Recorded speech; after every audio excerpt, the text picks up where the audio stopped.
விஜயை பார்த்தோன்னே சாரதா என்ன சொல்கிறதுன்னு தெரியாமல் அப்படி பார்த்துட்டே இருக்காங்க. விஜய் கேட்குறாரு, "என்ன அத்தை, என்ன பிரச்சனை?" அப்படின்னோடனே, "யாரும் எதுவும் சொல்லாமல் இருக்கிறதால என்கிட்ட சொல்ல மாட்டீங்க, எனக்கு தெரியும்.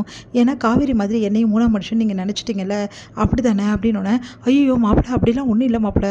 அப்போ என்ன நடந்ததுன்னு சொல்லுங்கள். உங்களுக்கு எப்படி காவேரி என்கிட்ட சொல்கிறதுக்காக ஏதோ வந்தா, மூணாம் மனுஷன்கிட்ட ஏன் சொல்லணும்னு சொல்லிட்டு அவள் சொல்லாமல் போயிட்டா." அப்படின்னோடனே, "இல்லை மாப்பிள்ள, நாங்களாம் அப்படி யோசிக்கல. அப்போ என்ன நடந்ததுன்னு சொல்லுங்கள்." அப்படின்னோடனே, "இதான் மாப்பிள்ள நடந்தது." அப்படின்னு சொல்லிட்டு நடந்த விஷயத்தை எல்லாத்தையுமே சொல்கிறாங்க நம்ம சாரதா. இப்போ என்ன பண்ணுறதுன்னு தெரியல விஜய் அப்படின்னோடனே, "சரி நீங்கள் முதல்ல கூப்பிடுங்க." அப்படின்னோடனே, "சரி நான் கூப்பிட்றேன்." அப்படின்னு சொல்லிட்டு என்ன பண்ணுறாங்க, நர்மதா கூப்பிட்றாங்க. நர்மதா வராங்க. "மாமா" அப்படின்னு சொல்லிட்டு அழறாங்க. "இங்கே பாரு நர்மதா, எனக்கு எல்லா விஷயமும் இப்போ தான் தெரிஞ்சுது. உண்மையிலே சொல்லு, உன் மேலே எந்த தப்பும் இல்லைல்ல?" "இல்லை மாமா, என் மேலே எந்த தப்புமே இல்லை மாமா. நான் எந்த தப்புமே பண்ணல மாமா. அந்த பையன்கிட்ட நான் பேசினேன், அவ்வளோதான் மாமா. ஏதோ ஃப்ரெண்டாக பேசுகிறானேன்னு பேசினேன். ஆனால் அந்த பையன் தப்பான பையன் இருப்பான்னு நான் எப்படி மாமா யோசிப்பேன்?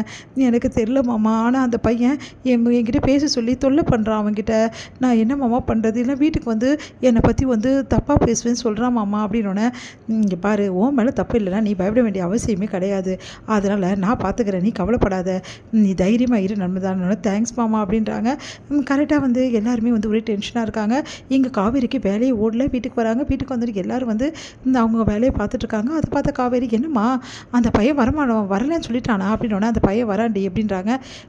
உடனே கங்கா "ஆமாடி, அந்த பையன் வரான்." அப்படின்னோடனே, "எல்லோரும் இப்படி யோசனை பண்ணாமல் இருக்கீங்க, எனக்கு அங்கே வேலையை ஓடல, எல்லாம் கூலாக இருக்கீங்கன்னொன்னே, "ஏன்னா அந்த பையனோட பிரச்சனை தீர்க்கறதுக்காக ஒருத்தர் வந்திருக்காரு, அதனால் எந்த ப்ராப்ளமும் கிடையாது." அப்படின்னோடனே, "என்னக்கா சொல்கிற?" அப்படின்றாங்க. பார்த்தா விஜய் இருக்கிற, "இவர்கிட்ட ஏங்கா சொன்னீங்க?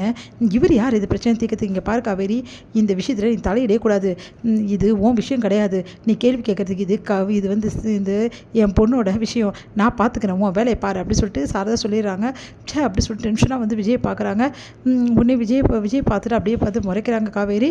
அமைதியாக இருக்கார் விஜய், எதுவுமே சொல்லாமல். என்ன வந்தோடனே ஒரு ஹாய் கூட சொல்ல மாட்டேங்கிறாரு அப்படி சொல்லிட்டு அப்படியே பார்த்து முறைக்கிறாங்க.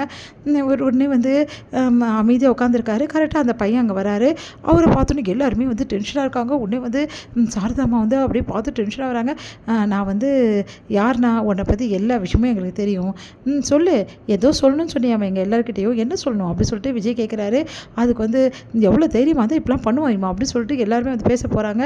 உடனே விஜய் எல்லாருக்குமே கை காட்டுறாரு. "அமைதியாக இருங்க, எதுவாக இருந்தாலும் நான் பேசிக்கிறேன்னு சொல்லிட்டு." அப்படின்னு சொன்னோம். சரின்னு சொல்லிட்டு அமைதியாக இருக்காங்க. என்ன விஜய் சொன்னோன்னு எல்லாம் அமைதியாகிறாங்க. "நான் பேசுவேன் கண்டிப்பாக." அப்படின்னு காவேரி, "நீ அமைதியாக இரு, எதுவாக இருந்தாலும் விஜய் தம்பி பார்த்துப்பாரு." அப்படின்னு சொல்லிட்டு சாரதா சொன்னோன்னே, "அவர் யார் இந்த விஷயம் தலையிட? நம்மளை தலையிட வேணாம்னு சொல்லிட்டு அவரை தலையிட சொல்கிறாங்க." அப்படின்னு சொல்லிட்டு டென்ஷன் ஆகிறாங்க காவேரி. "எங்கே அந்த பையன்கிட்ட சொல்லுப்பா, எதுவும் சொல்லணும் நீ." "அது சொல்லுப்பா, என்ன விஷயம்னு." "நானும் நர்மதாவும் பழகணுங்க. நானும் அவளை எப்படிலாம் பழகியிருக்கோம் தெரியுமா? எங்கெல்லாம் போயிருக்கோம் தெரியுமா? பீச்சு, அதுக்கப்புறம் பார்க்கு, எல்லா இடமும் சுற்றிருக்கோம். இங்கே பாருங்கள், எங்கள் 2 பேரும் ஃபோட்டோவா?" அப்படி சொல்லிட்டு நிறைய ஃபோட்டோ எடுத்து காட்டுறாங்க. "அப்படியாப்பா, சரிப்பா, அப்புறம்ப்பா?" அப்படின்னு சொல்லிட்டு கேட்குறாரு விஜய். "என்னங்க நான் கதையாக சொல்கிறேன், அப்புறம் பண்ணுறீங்க?" "இல்லைப்பா, இது மட்டும் தானே, வேறு ஏதாவது நர்மதா பற்றி நீங்கள் சொல்லணுமா?" "ஏங்க உங்களுக்குலாம் அதிர்ச்சி இல்லையா? உங்கள் வீட்டு பொண்ணு இந்த மாதிரி சுற்றி இருக்கான்னு உங்களுக்கு அசிங்கமாக இல்லையான்னு?" "யாருக்கு அசிங்கமாக இருக்குது? உன்னை பெற்றதுக்கு உங்கள் வீட்டில் இருக்கவங்க தான் அசிங்கம் பண்ணோம். நாங்கள் ஏன் அசிங்கம் பண்ணோம்?" அப்படின்னு சொல்லிட்டு கங்கா சொல்கிறாங்க. அதை கேட்டுட்டு அப்படியே பார்த்துட்டு அப்படியே இருக்காங்க. "ஆமாப்பா, சிஸ்டர் சொன்னது உண்மை தானே. உன்னை பெற்றதுக்கு உங்கள் வீட்டில் இருக்கவங்க தான் அசிங்கம் பண்ணோம். அவங்க முன்னாடி இப்போ வருவாங்க, அவங்க முன்னாடி நீ சொல்லிவிடு." "என்ன சொல்கிறீங்க?" அப்படின்னு பார்த்தா அவங்க அப்பா வராரு. அந்த பையனோட அப்பா. "என்னடா எவ்வளோ தைரியமாக இருந்தால் ஒரு பொண்ணை பற்றி இப்படி தப்பாக பேசுவேன்? அந்த பொண்ணு ஏற்கனவே உன்னை பற்றி கம்ப்ளைண்ட் பண்ணால, எவ்வளோ தைரியமாக இருந்தால் இப்படிலாம் பண்ணுவேன்?" அப்படின்னு சொல்லிட்டு அடிக்க போகிறாரு. "நிறுத்துங்க, நானே பேசிக்கிறேன். இங்கே பாருப்பா, நீ பண்ணது கொஞ்சம் கூட சரியில்லை. எங்கள் பொண்ணை பற்றி எங்களுக்கு தெரியும். இந்த மாதிரி 1000 ஃபோட்டோ என்னால் ரெடி பண்ண முடியும். எவ்வளோ தைரியமாக தான் இந்த மாதிரி விஷயத்தை பண்ணுவேன். இப்போ கூட உன்னை போலீஸில் பிடிச்சி கொடுக்க தெரியும் எங்களுக்கு. ஏன் தெரியுமா நான் அமைதியாக இருக்கேன்? ஏன்னா நர்மதாவே உன் வாழ்க்கை பாழாகக்கூடாது, உனக்கு எந்த பிரச்சனையும் வரக்கூடாது, கம்ப்ளைண்ட் பண்ணா அப்படின்னு சொல்லிட்டு தான் அமைதியாக இருக்கா. ஆனால் அந்த மாதிரி ஒரு பொண்ணுக்கிட்டே இந்த மாதிரி கேவலமாக நடந்திருக்க, உனக்கு அசிங்கமாக இல்லையா?" அப்படி சொல்லிட்டு கேட்குறாரு. "அது இதோட ஃபைனல் வார்னிங் உனக்கு. இதுக்கப்புறம் இந்த மாதிரி தேவையில்லாத வேலை பண்ண அப்புறம் அவ்வளோதான், கூட்டிகிட்டு போங்க உங்கள் பையனை." அவங்க திட்டி கூட்டிகிட்டு போகிறாங்க. நர்மதா கிட்ட சாரி கேட்க சொல்கிறாங்க. நர்மதா கிட்ட அந்த பையனை சாரி கேட்டு போகிறாரு. இங்கே ஓடி நர்மதா மாமா அப்படின்னு சொல்லிட்டு அப்படியே கட்டிக்கிட்டு அழறாங்க. காலை பிடிச்சிட்டு விஜயை. உடனே விஜய், "நர்மதா" அப்படின்னோடனே, "மாமா தேங்க்ஸ் மாமா, ரொம்ப பயந்துட்டே இருந்தேன் மாமா." அப்படின்னோடனே, "ஒன்றும் இல்லை நர்மதா" அப்படின்னு சொல்லிட்டு அப்படியே மடியில் படுத்துக்கிறாங்க நர்மதா. தடவி கொடுத்துட்ருக்காரு விஜய். "ஒன்றும் இல்லை நர்மதான்னு."